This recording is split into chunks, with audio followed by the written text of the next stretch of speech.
Well, hey guys, in this video, we're gonna be going over 8 ways to de-bloat your face. Sometimes you wake up and you just look puffy, swollen, maybe you've got prominent bags under the eyes. How do you de-bloat your face quickly? I'm gonna give you 8 ways to address facial bloating. There are a lot of reasons why your face may be bloated. Maybe you overindulged in salty, processed, sugary foods, or you drank too much alcohol. Of course, as with anything, we can always blame good old hormones on everything we hate about our lives, including facial bloating. Certain times of the menstrual cycle, you're more likely to retain fluid, and that can show up in your face, especially under the eyes where the skin is much more delicate. Of course, the stress hormone cortisol, which, I mean, who doesn't have stress, can contribute to fluid retention and facial bloating. Rubbing your face a lot, maybe from seasonal allergies, sniffing, sneezing, sniffling, eyes running. Recently, I did a video on how your face changes with age, and you'll recall from that video, and by the way, if you haven't watched it, definitely check it out. I'll link it in the description box below. But with time, the ligaments that attach the muscles in our face to the skin, they start to weaken, and that can contribute to a lot of age-related facial sagging. You start to get redistribution of fat around the eyes, and that can lead to prominent under eye bags and puffiness. My number one tip is to cut out alcohol. Now, alcohol in moderation is not necessarily a bad thing, and as a reminder, moderation is 1 alcoholic beverage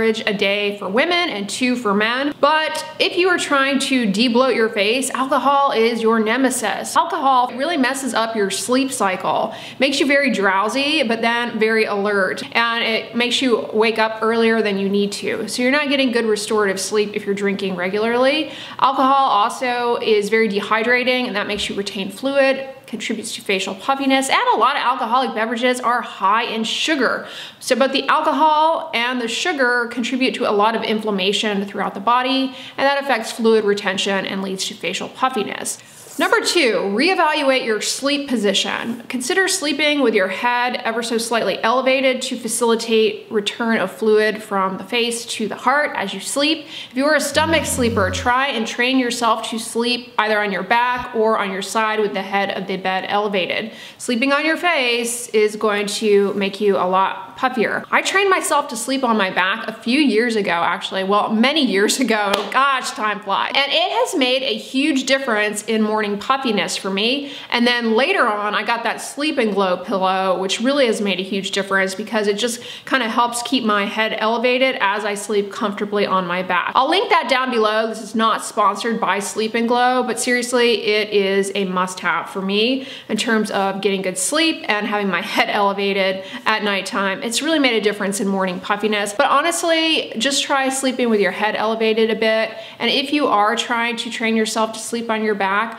one thing that helped me is to actually put some pillows under my knees. If you've ever gotten a spa or beauty treatment where you have to lay on your back, you'll notice they'll put pillows underneath your knees, and it just makes laying on your back suddenly like the most blissful thing. So I think I realized that at one point, and that really actually helped me quite a bit tolerate laying on my back for sleep. And so that I definitely would suggest. Now, if you wake up with a puffy face, I do suggest applying a cool compress. That can be something as simple as taking your washcloth, running it under cool water, and lightly patting it under your eyes, around your face. There are all of these jazzy gadgets out now, ice rollers. They're kind of cool, I have to admit. They're kind of cool looking. I mentioned these in my video talking about the 2022 predicted skincare trends. So, you know, that's certainly something, just applying like those cooling globes under your eyes. It can help with vasoconstriction of the blood vessels, facilitating return of fluid back to the heart,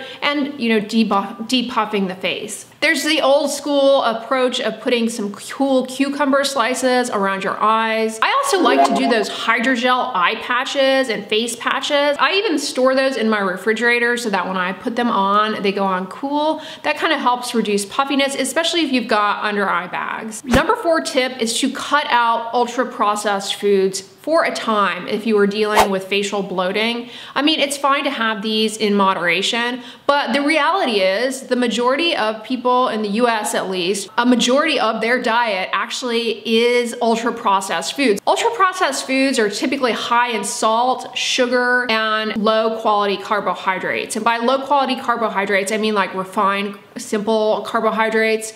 low in fiber, packaged sweet and savory snack foods. I heavily encourage everyone, honestly, regardless if your face is bloated or not, to reduce as much as possible your reliance on ultra processed foods and instead try your best to cook and prepare your own food from actual foods. I suggest preparing your own meals, meal prepping, as boring as it sounds. Just look at the sodium content in chicken breast that you have to cook and prepare yourself versus deli meat chicken breast. I mean, it is like, that's quite a sodium load right there.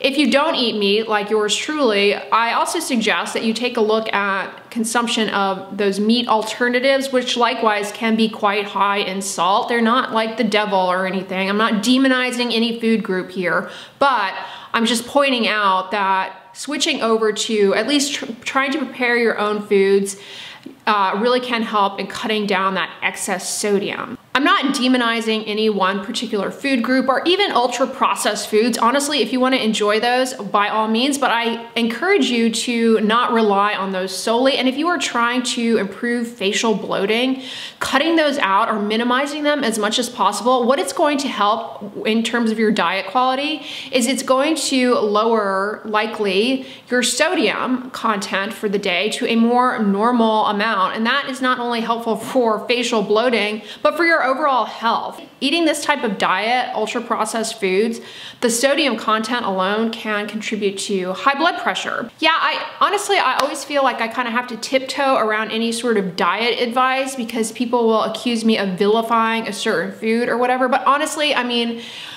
it's the truth. Ultra processed foods, they're fine in moderation, but if you are subsisting on these foods, it can put you at risk for a variety of health adverse effects, including facial bloating, which, you know, may be a more cosmetic thing to you, but honestly, I mean, it is a reflection of the quality of the food itself.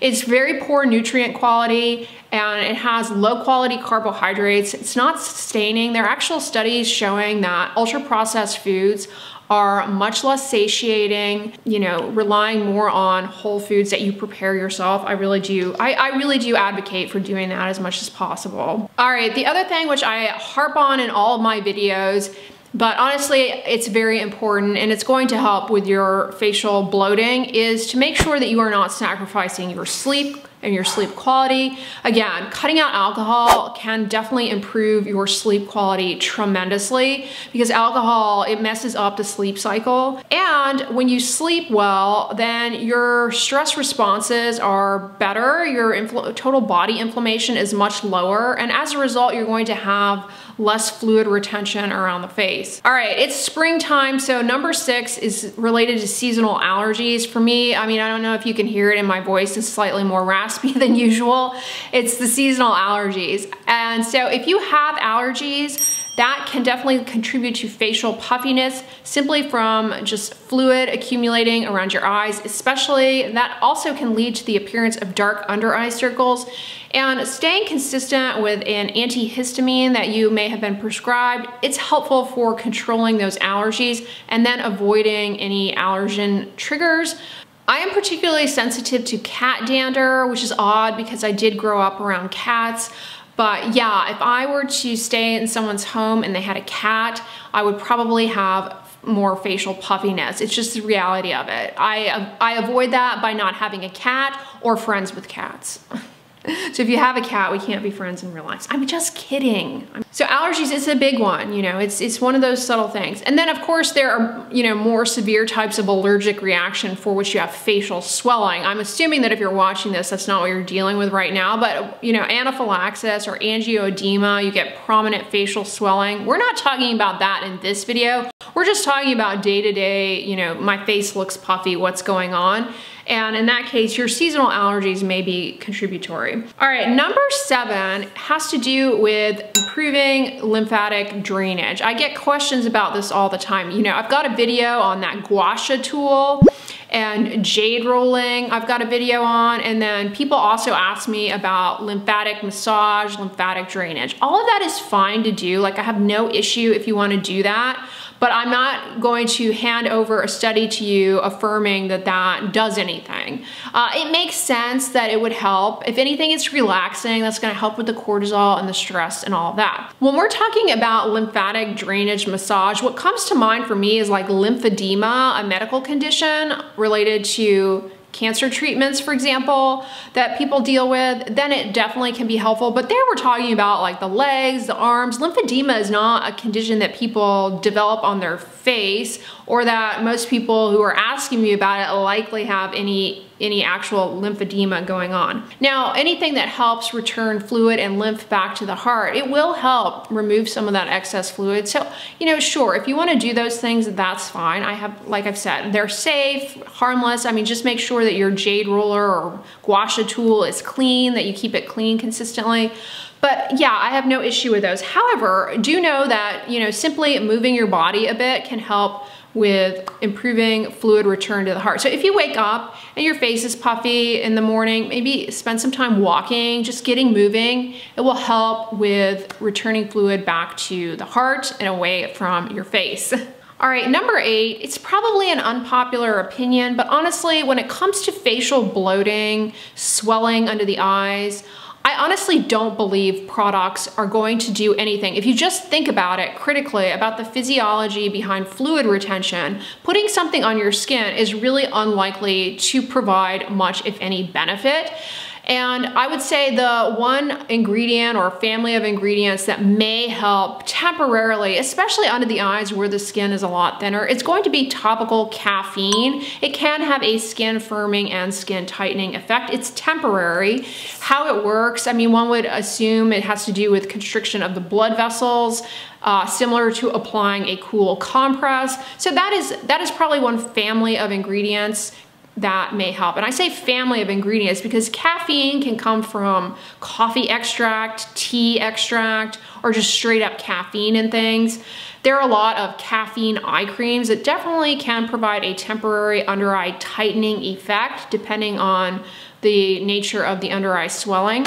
So that, I guess I would say, is a family of ingredients that help, but don't go chasing after products or, you know, the idea that a certain serum is going to help with improving the contours of your face and debloating the face. What will help you a lot more rather than a product is going to be your lifestyle, which a lot of this video, I've already weaved those lifestyle pieces that are most relevant to facial bloating. But at the beginning of the video, I pointed out how with age, we are more prone to early morning facial puffiness as some of those ligaments and supportive framework in our face starts to erode a bit, change, the bones in our face change, we get sagging, the facial fat redistribution, all of those factors. And while those are not necessarily a bad thing, I mean, as part of natural aging, your lifestyle will accelerate the rate at which those things occur and kind of the severity. So lifestyle factors that make a huge difference are not smoking, not drinking alcohol, getting good quality sleep, eating a varied, balanced, healthful diet. And I know that's kind of a nebulous recommendation, but the key thing I would say from that is just don't rely on ultra-processed foods. And managing your stress, which is an even more nebulous recommendation, right? And getting exercise, get your heart moving. It's gonna help with fluid return to the heart. Going back over my list here of everything we just talked about, I have to say, if I were gonna give you one piece of advice, is to cut out alcohol. Honestly, because, I mean, if you're not already drinking, it's not gonna be helpful. But cutting out alcohol, I really think can have the most dramatic effect. You know, people who drink alcohol in excess, they also have more prominent signs of skin aging, dilated blood vessels, and it's just not good for your heart. Honestly, I think a lot of the hype around the benefits of alcohol, a lot of that hype may just come from red wine, which has resveratrol in it. And as a reminder, you can get that from grapes and from other foods. So you don't have to drink wine to derive that benefit. I think that's important to think about. For example, a lot of people hype up the Mediterranean diet and they will point to the fact that red wine is consumed in that diet. But, you know, to what extent you need to be consuming red wine, I question that, because alcohol is a toxin. So I question to what extent the benefits from the Mediterranean diet, that, you know, the red wine is required. Is it really just resveratrol or some antioxidant in the red wine? Does it really have anything to do with alcohol? So if you replace red wine with, you know, grape juice or something, would you see that same effect? I don't know. I know I'm going on a tangent here, but honestly, if I could recommend the single most effective thing I think you can do for reducing facial bloat is to get rid of alcohol. Most people do eat ultra processed food, probably more than you might be willing to admit, and there's no shame in it, and it's not bad. I'm not saying, you know, you can never eat ultra processed food, but honestly, a lot of people subsist off of it. Why? Because it's convenient. So if you're dealing with a lot of bloating, I would say try and cut out as much of that as you can and just prepare your own foods. You know, and honestly, I say just prepare your own foods, but you can also end up relying on a lot of prepared sauces that are high in sodium. So, you know, I'm not a dietitian or anything. I'm not going to give you out food advice or anything, but I can say that minimizing your reliance on ultra processed foods, probably the other thing that would make a huge difference in not only the bloating, but your total body health for sure. All right, you guys, so those are my 8 tips for facial bloating. I know I went off on a bit of a tangent there with the ultra processed foods, but I do really believe that just as a population as a whole, we really should try and step away from our reliance on those. With inflation, that type of food is really expensive. You could just do a quick comparison shopping to see how prices differ between the ready-made stuff and the fresh things that you have to actually prepare yourself. The price difference is huge. And people are always like, eating healthy is expensive. It's not. It's eating that ultra processed stuff, you pay a premium for that convenience. Not only in terms of cost, but to your overall health. If it's not obvious already, you know, this video was about facial bloating. I know a lot of people struggle with abdominal bloating, you know, stomach bloating. I know that's a big issue. I'm not going to speak on that. You know, that's a digestive health thing. All right, you guys, I hope you enjoyed this video.